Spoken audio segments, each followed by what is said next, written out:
My guest today, Fabiana Carpio Brunetti, is a field marketing professional who has led teams and worked directly with field sellers to grow field awareness and, most importantly, grow pipeline and progress deals. She currently is the director of enterprise marketing at a company called Pure Storage. In this episode, we discussed how can sales collaboratively work with field marketing to maximize net new opportunity, how top sales pros can engage with field marketing, or how do they do it, building up your go-to-market team, and how to build thought leadership in your territory to get in front of those clients that matter the most. Hope you enjoy the episode.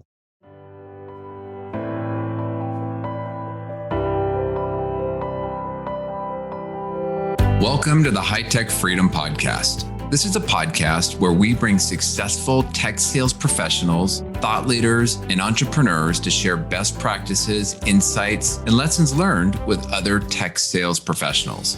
As a sales professional, the more we learn, the more we earn. Once we earn it, how can we put those hard-earned commission dollars back to work to build additional income streams that will create the freedom we are all working to achieve? I'm your host, Chris Freeman. I'm a high-tech sales leader, real estate investor, and lifetime learner.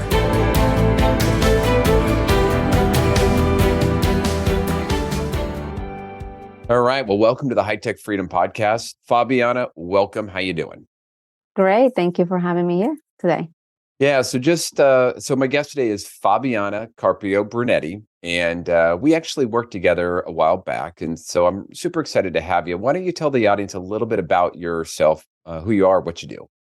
Sure. Hello. I've been in marketing for 18 years, from which 13 has been in technology. And I'm currently at Pure Storage. I've been there for a year. It's been amazing so far. And prior to Pure Storage, I spent 11 years at Citrix, driving pipeline and revenue growth for various different segments throughout that 11 years. Always in the Americas marketing organization, where I got to work with you when you were supporting commercial. That's right. That was a good time. So when we met, I was a sales leader and you were leading a field marketing team. So I don't want to assume that everybody that's listening understands or is familiar with what field marketing does. So why don't you take a minute just to clarify that role? Yeah, sure. So field marketing, when we were at Citrix, I remember we used to report directly into sales. There's different models here at Pure Storage. We report into marketing. So it doesn't really matter where you report to. Field marketing is the marketing organization that is the closest to sales, because we are basically an extension of sales. Anything that we do is strategically aligned to the goals of the segment, the goals of the districts, of the regions. And we are very focused on pipeline growth and also acceleration of open deals to accelerate deals that are currently in motion. Yeah. I've always thought that, kind of reflecting back to it, I've always felt for the field marketing team, because one of the challenges of the role, I think, is you're an overlay, right? And I managed an overlay team for a number of years, and it's always a little bit more challenging when you're not directly you're not driving the boat, right? You're trying to support the team, you're trying to come in and provide value to the team, you're trying to help create scale with the team, but you got to get their attention. And sometimes salespeople, they're so single-minded, and sometimes they're doing their thing, their heads are down, and it's a challenge to get their attention and pull them in.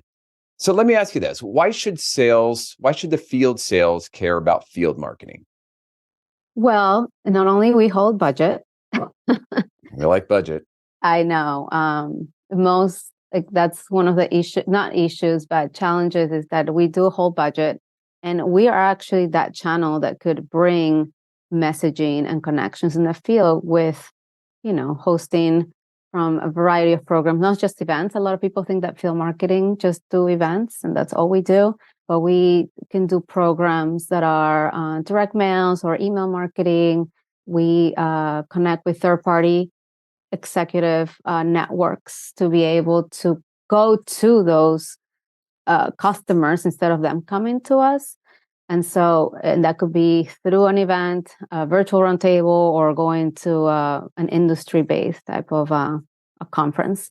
Why should they care? Because again, we are the ones that could help them achieve those short-term goals, short and long-term, right? Because I'm aligned currently to the enterprise segment. There is a lot that we do on the AVM side that is long-term, but within that long-term strategy, there's a short-term goal. And so whether it is that they need support with research and account intelligence on an account or on a contact, we can do that. We have tools that allows us to do that. And one tool is Sixth Sense, for example. We're able to see the engagement that certain contacts are having at the account level and what they're really interested in at the moment with keywords. And so we can provide intelligence to sales for them to be able to have more relevant conversations and to go directly to the targets that are in need of information. And then with relationship building, we're huge there, right? We put together events that are more hospitality based or content based, where they get to learn about our solutions, but also connect face to face. Thank God COVID is behind us, because that was a really hard time for field marketing to pivot to virtual. Now we're able to go back to in person and have the AE connect with their customers face to face. There's nothing like that, right? Well, you mentioned tools, and it's such a crazy time that we live in now from a sales and marketing perspective, because there are so many great tools out there that can help the marketer get more granular visibility into what these prospects are doing. But without the input from the salesperson on what accounts matter, who do they look for, right? You can just generally look to see who's engaging. But if there's specific accounts that are important to that rep, get those to your field marketing person or get those to your marketing team. And then, they can turn around and get that data and then turn around and report back to you, so you can engage at the right time with the right person based on some activity they were doing on your website. So Fabiana, you've had the opportunity to work with some really high performing reps in general. What do the top performing reps do, or how do they engage field marketing differently than maybe your average rep out there? Yeah. And I think I want to go back really quick to that comment you made about the top accounts, right? Yeah. Before we get into this, because I do feel that it starts at the top. And I align to the segment, and then you have field marketers that are aligned to the different regions, and then we have district managers. And so if we're aligned at the top on who those accounts are, then we can go a level down and make sure that there's prioritization at the regional level that aligns to the top. And so that is very important, because there could be a lot of conflict and interest, and usually you have one person looking after a whole region, which could have 30 to 50 reps. And if all of them, come to you at the same time with an account that they want to do research on, it's going to be really difficult. So I think prioritization is really important to happen all the way from the top and down. Well, and that's a great point. I mean, just a personal example is I grabbed the top 20 targets from each of my team members. So let's just say that was 100. And then I provided marketing the 100 top prospects across the whole region, and those are the ones that are the high value targets that we definitely want to get into. And it will help us understand the reasoning of why you're selecting that as a top account, right? Yeah. Because of the TAM or lifetime bookings, or is it industry based? I know healthcare, financial services, those are the top industries in most of technology companies. And so us understanding the reason of the why this account is a top account will also help us navigate through.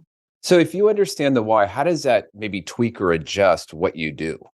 Because we can scale. Right now, if you are prioritizing a healthcare account, and we have several other healthcare accounts that perhaps have similar objectives and challenges, then usually the play that you set up for that solution, for that challenge, could benefit other healthcare accounts. And so, and that's most of the work that we do in AVM.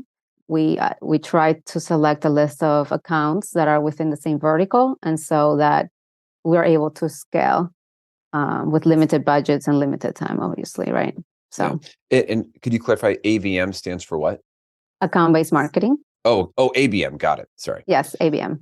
All right. which is a corporate strategy that we can go into. That could be another wonderful conversation about what it is, because there's so many misconceptions about what the program is. But then going back to your other question. Yeah, top reps. Top reps, right? So to me, top reps are the ones that like to work in a team. Those that engage in not only field marketing, but channel, the SE, and other stakeholders within their team. They work as a community. They don't keep things to themselves. They like to share everything with all of us so that we understand again the why. Having the why motivates us because we know that there's a reason, there's a goal and there's a vision behind what they want to do. And so to me, those are the top reps, and also those that are leveraging everything that we have in motion at the moment. It does sometimes marketing does a lot. It overwhelms reps, but we can tackle like the SE, right? Could look at stuff that we're doing at the technical level, while the AE can tackle stuff that are more like decision makers, director plus, and the channel can help us figure out like what are the right resellers to reach out to, which ones incumbent GSIs, you name it. I think if we work as a team, we're going to be able to accomplish things much faster. Yeah. And be more proactive about. I love your comment about the why, because whether you're trying to get into just kind of maybe more volume-based, more logos within your territory, or maybe you're trying to get into a specific big account in your territory or region, having that conversation and kind of outlining maybe the struggle or the challenge that you're having with your field-based marketing person pulls them in. It becomes a collaborative process, and you might bring ideas or examples that you've done in another territory or region that rep's not even aware of. But if you're not having that discussion and kind of laying it all out there around what you're trying to do, the challenges to get there in a vacuum, then your field marketing person, I would assume, you're just going to go do what you think is the best without any clear direction on, kind of the why. So yeah, exactly. Hey, Fabiana, and also I think it's on us, right? We have to, field marketers, we have to be able to help the reps prioritize and focus, and maybe it's on a weekly basis or monthly basis, because there's a lot that the rep has to focus on with enablement, and top of that marketing. And we put a lot of exciting programs out there, and we constantly put accountability on them to help us drive either registration and attendance to certain things. So it could get overwhelming, but as long as, I think especially for top accounts, as long as we're all following that same vision and the same objectives, it's all about the customer, not us, right? What is the customer trying to accomplish? And then from there, what are the sales objectives aligned to those? And then marketing objectives will align to not just sales, but also the business. Yeah. Well, you bring up an interesting comment, right? It does tend to be overwhelming sometimes with all the different events or activities or campaigns or webinars that marketing might be doing.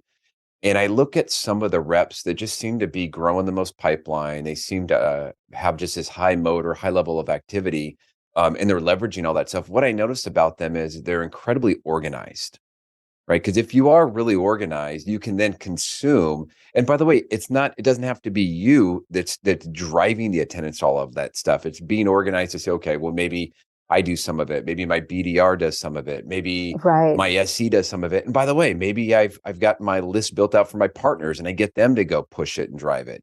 But if you've got to sit down and think about it every week when all that stuff's coming at you, you're not going to get it done. You're going to run out of time.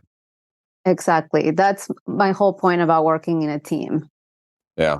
Leveraging your resources to accomplish many things. I mean, we all know that when we have so many things, we just have to start delegating, right? Yep. Gotta work collaboratively. Before we jump into the topic, I wanted to let you know that we just launched a monthly drawing for one of our insulated high-tech Freedom tumblers. Now, I've been sending these out as a thank you gift to each of our guests, and the response has been great. Everyone has a full-size coffee cup, a Yeti, or whatever brand that they might use, but not everybody has the small tumbler that you can put your wine or beverage of choice in. And they're great for the deck, beach, camping, or just keeping your drink warm or cold. Now, I'm not selling these, but I am excited about them. So we decided to offer these up to the loyal podcast listeners by doing a monthly drawing.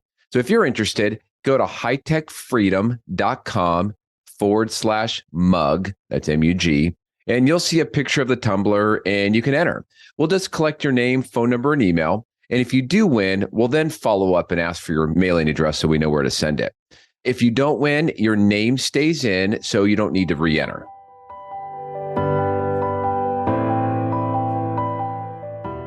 Fabiana, so in my years of selling and being in sales leadership, so much of the marketing effort is it seems like it's put into that first beginning stage, right? To help get the meeting, to help get the customer touch, and that's important.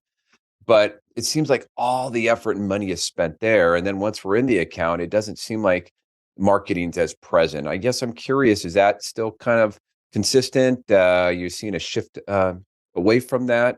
And what are your thoughts Yeah, on? I think it depends. I believe you led within the commercial at Citrix. I think it depends on the segment.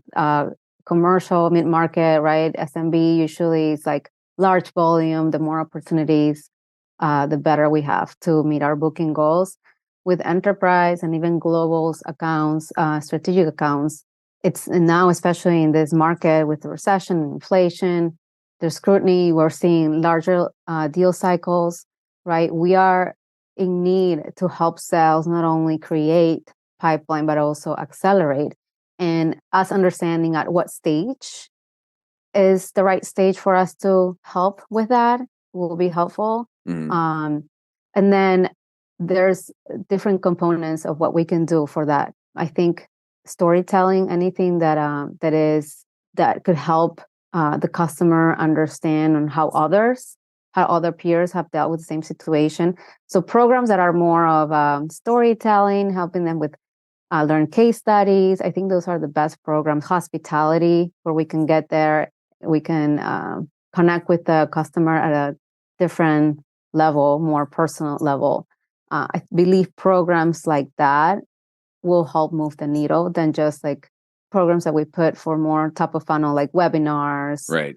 or lunch and learns. I think it's another muscle that field marketing is working on, to be able to help accelerate deals, but in a very different way of what we do to create new pipeline, right? I love the voice of a customer roundtable, where you have a mix of customers and prospects hearing from a customer that perhaps has had the same challenge that they did, and how they were able to go through it. And perhaps it's not just talking about Pure Storage. It was just talking about their business challenges and solutions, and Pure Storage is in there, obviously, because it's our event. Yeah. But more thought leadership than anything else helps. That's interesting. I do like those. I like those higher quality, more intimate type of events when you are trying to kind of maybe move along the sales process, or accelerate it, or create some of that thought leadership. For example, doing maybe a basketball game, a football game, and getting two prospects to it with two of your existing clients, right? And then if they're talking, that's beautiful, right? You can sit back and let that relationship happen, as well as build those direct one-on-one relationships with those key people. And and sometimes in my experience is, field marketing can help up level that. Yeah, you can go expense it, you can go buy the tickets, but working with your field marketing team, sometimes you can put a little mini event together and sort of up level the whole experience for your people. And by the way, take the workload off yourself, right? Because there's only so many hours in the day that you can sell, and to up level, you need a team around you to make that happen. Yeah, but again, I go back to aligning at the top, because those are the type of events that reps want all the time. Yeah. Tickets here, I'm concerts, positioning. games, right? And so it's like, I work in a very transparent way, where I share with my AVP or the regional marketing manager, with their regional directors, how much money we have for the quarter, how much money we have for the year. If we had only one thing to do, what will you do, right? Because it's important for us to know the priorities, so that we could have those things. Because hospitality could be seen as an event that perhaps is just is what everyone wants, right? And we might not be able to measure it. But if we are working on something where we can prove that there's an open opportunity that is supposed to close in the first half or in the second half, and this is how much the opportunity it is, and this is how much potential for the future, then there is a right business case to expand on this hospitality, because hospitality is the number one request. Oh, is it? We receive, right? Yes. Yeah. That's funny. Well, what is, I'm curious, is there like an activity or an event that's starting to get, I don't, it seems like we go through waves of like what's exciting, what's cool. Like I remember for a while, people, especially during the pandemic, people were doing like the dine and dash type of event. You know, they didn't want to come out. Is there something that is kind of hot right now? I don't know if it's working, but something that everybody wants to go do, where it's getting butts and seats? Yeah, there's several, like the extreme experience where you have customers or prospects like have that experience. Sponsorship with F1. We have a contract with Madison Square Garden. So there's a lot of creativity, different programs that are very creative. But I like to push the team to think more strategically, like always make sure that we have content somehow in there. Marketing is all about, we need to make sure we have content attached to anything we do, even if it's just like, 15 minutes, 20 minutes, or we can get creative and have a virtual meeting and then do hospitality after.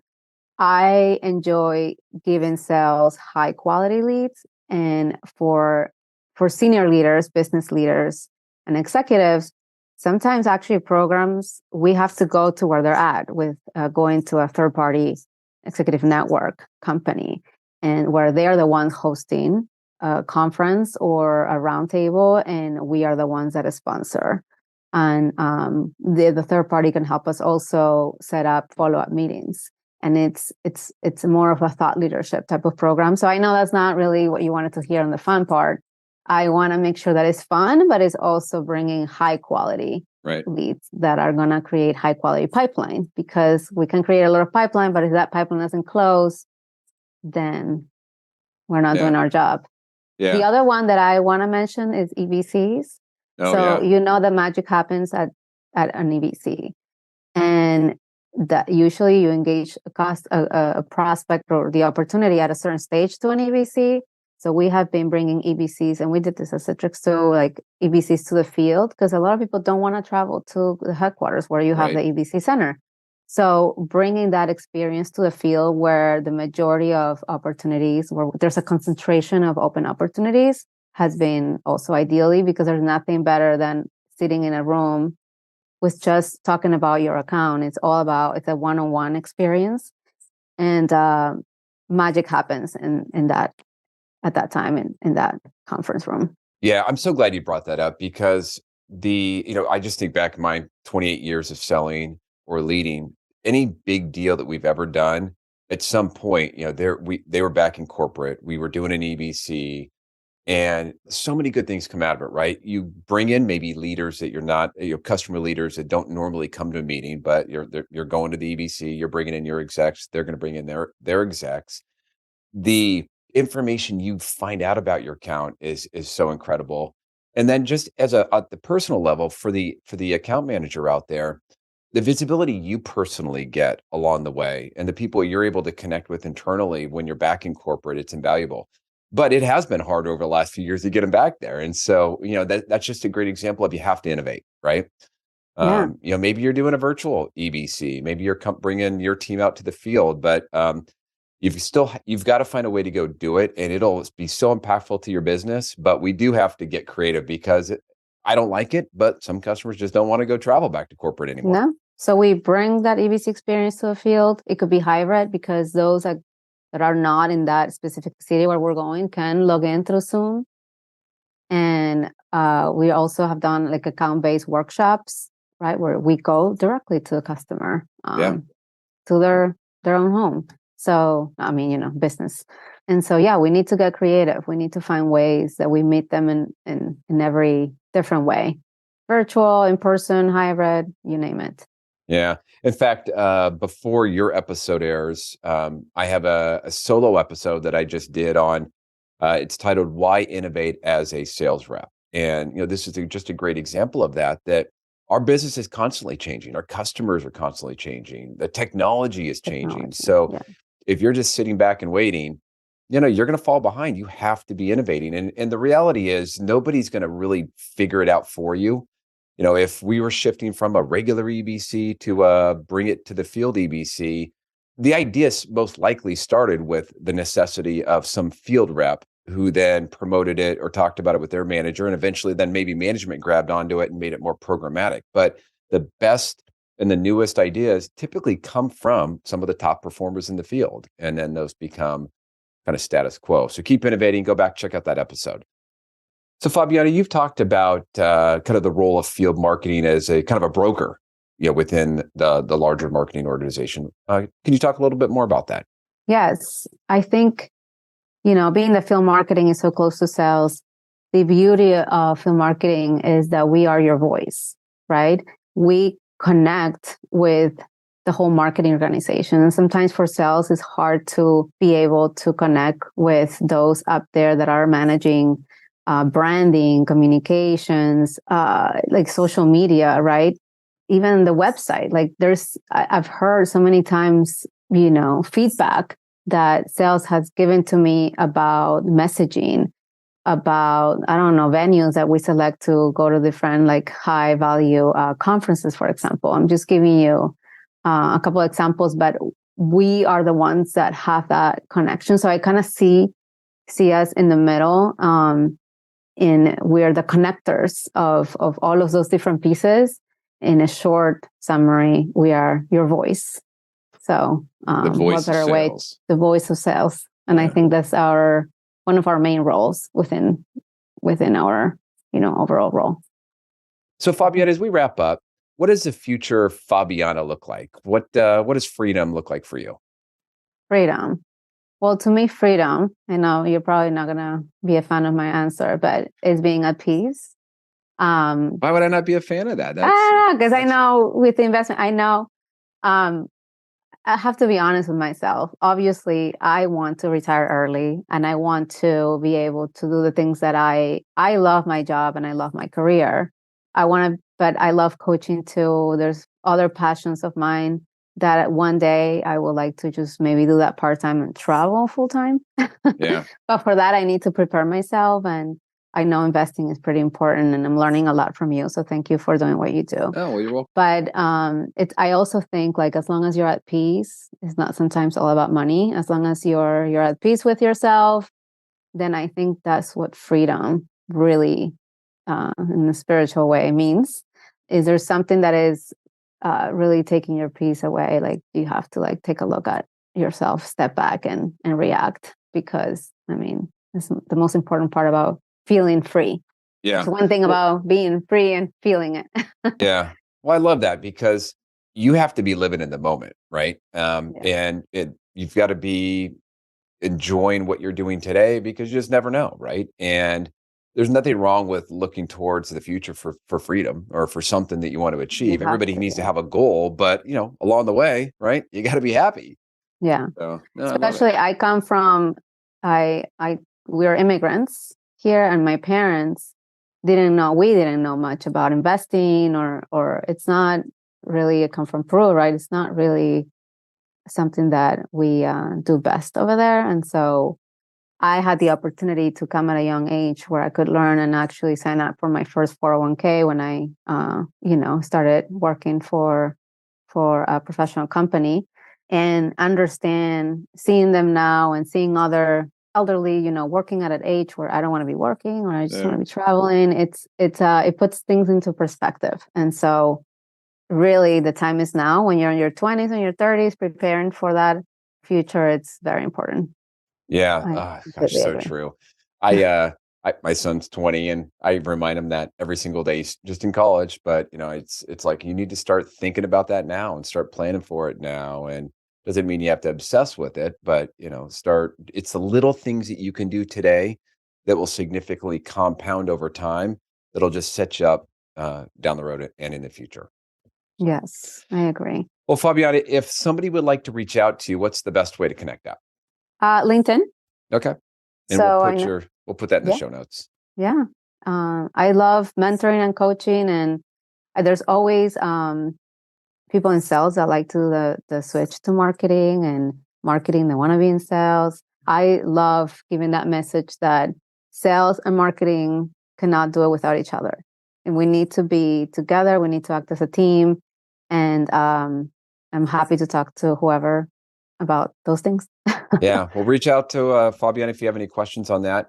Just on that point, I was I don't know why I was looking, but I happened to notice some of the marketing curriculum at Portland State University here in Oregon, where I live, and I was curious. I was actually looking to see where they had a sales program or a sales class. I was curious to kind of figure out where that's set, and they have that nested under the marketing program, which I thought was interesting. It kind of pulls the two together.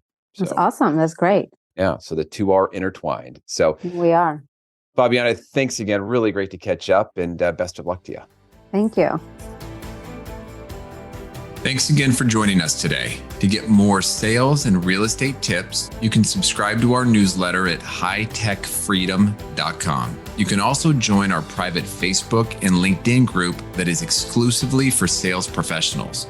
If you found a nugget of good information in the podcast, please subscribe, give us a positive rating, and write a review. If there is a topic that you would like us to cover in the future, please send us a note through our website at hightechfreedom.com. Until next week, make this your best week ever.